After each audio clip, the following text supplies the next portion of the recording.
sorpresas de las que temíamos cada 6 años, ¿no? O sea, no llega el 20 de diciembre. Casi es. Ojalá y no se alcance, ¿no? Lo pasemos sin ninguna sorpresa, ¿no? Sí.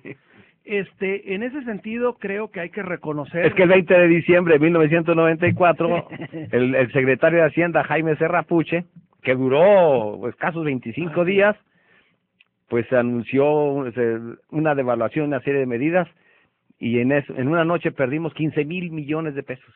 Así es. Entonces esperemos que no, que eso sea cosa del pasado, ¿no? Entonces, creo que hasta ahorita eso es muy evaluable y muy reconocible, ¿no? Este cambio de sexenio que no implica un sobresalto en el tema económico y que ese sobresalto indudablemente pegaba de manera inmediata en los bolsillos, ¿no? Uh-huh. Pero creo que el otro elemento, ese creo que es el elemento más destacable, el económico, pero el otro elemento criticable es el tema de la seguridad. Y creo que ahí el error es encomendarle a una área de la administración una tarea para la cual ni legal, ni constitucional, ni en conocimientos, ni de forma práctica tenía esa razón de ser, ¿no? Sí. Y mira, y esto lo digo, alguien decía por ahí, oye, es que la traes contra el ejército. No, no la traigo contra el ejército. A la institución la estimo y por eso, ¿no? Y por eso precisamente hago esta observación. Mira,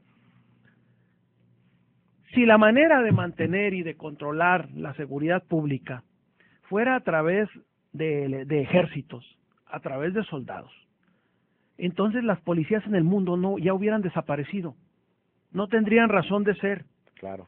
Pero ¿qué característica encuentras tú en los países donde podamos hablar de los mayores niveles de intensidad de una cultura de legalidad? Encuentras una particularidad. Hay policías y hay ejército. Con otra particularidad muy especial, cada uno con su tarea perfectamente delimitada. ¿Esto qué implica entonces? Esto implica que la única forma y la forma ideal para mantener, acrecentar, fortalecer la seguridad pública es a través de las policías. Y el ejército tiene otra función, tiene otra tarea. Entonces, si le encomiendas a otra instancia hacer una tarea por la que ni legal ni en capacitación la puede desarrollar, ¿qué riesgos llevas? Llevas los riesgos de que las cosas no se van a hacer bien. Ahora, dijeras tú, bueno, a principio de sexenio nos gana la inseguridad, no teníamos cuerpos policíacos confiables, debidamente capacitados, y fue necesario que el ejército entrara a suplir ese vacío. Bueno, pero en 6 años podías perfectamente haber logrado eso. O sea, no descansar en que ya el ejército estaba haciendo una tarea y no preocuparte por fortalecer tus cuerpos policíacos. Entonces, creo que es un gran error. El gran error es ver asignado a otra área de la institución pública una tarea para la que no está capacitada. ¿Eso a qué te lleva? Pues te lleva a cometer grandes riesgos. Te lleva en un momento dado, desde luego, a violar derechos humanos. Porque decíamos, mira, en la actualidad los derechos humanos, en su origen los derechos humanos eran para hacer un contrapeso al poder público, para hacer un contrapeso a los cuerpos policíacos. Pero a la fecha los derechos humanos dejan de hacer ese papel de contrapeso y pasan a formar parte del epicentro de la evaluación del buen actuar en el servicio público. De tal forma que ninguna corporación policíaca, ningún servidor público puede jactarse de estar haciendo un servicio de calidad de estándar internacional y ser ajeno a los derechos humanos. Es decir, los derechos humanos pasaron a ser el pivote central para evaluar el buen actuar en el servicio público. Ya no es un contrapeso, está en el núcleo del actuar del servidor público. Entonces, si asignas una tarea a una área de la administración pública federal cuyo objetivo central y legal no es ese, por consecuencia lógica te va a llevar a cometer errores, te va a llevar a transgredir derechos humanos. Entonces creo que aquí fue un error. El ejército pudo muy bien seguir colaborando de manera subsidiaria, ¿sí?, en aquellos casos en que se requiriera, pero siempre bajo el mando, bajo el auxilio del Ministerio Público y de las policías. Llegó un momento en que las policías cómodamente se replegaron y luego le querían dejar toda la tarea del campo de la seguridad pública al ejército, y eso no es posible. ¿En qué se tradujo? Pues se tradujo en muchos errores, en muchas transgresiones a derechos humanos, que bueno, no son todas. Ahí vienen muchas demandas caminando, ahí vienen muchas demandas avanzando en tribunales nacionales y en tribunales internacionales. Oye, hasta el exgobernador Tomás Yarrington está acusando a los funcionarios de la PGR por diversos delitos, por haber fabricado un delito, ¿no?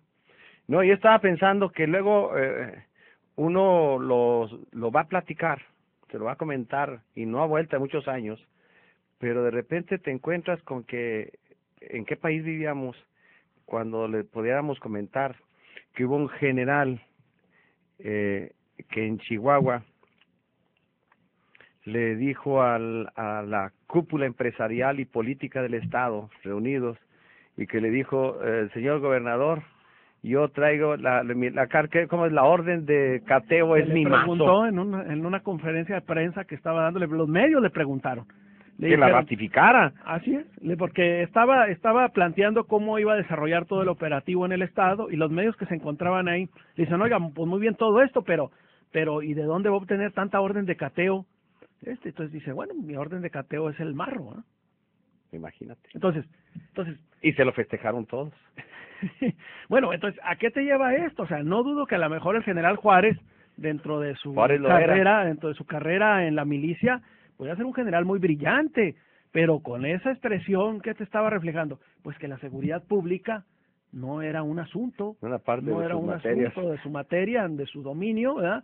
Que la procuración de justicia, la persecución de los delitos no era su área fuerte.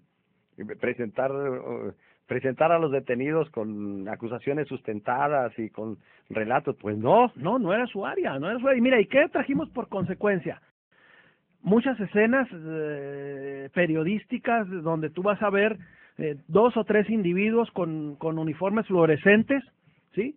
Y donde se les está imputando hasta 500 asesinatos, ¿no? Y donde los individuos te los relatan con santo y seña de memoria a qué día, a qué hora, en qué crucero hicieron los asesinatos, y después te encuentras tú, si das el seguimiento periodístico, te encuentras con que esos individuos que en la prensa son presentados como multiasesinos hasta de 500 personas, únicamente se les está consignando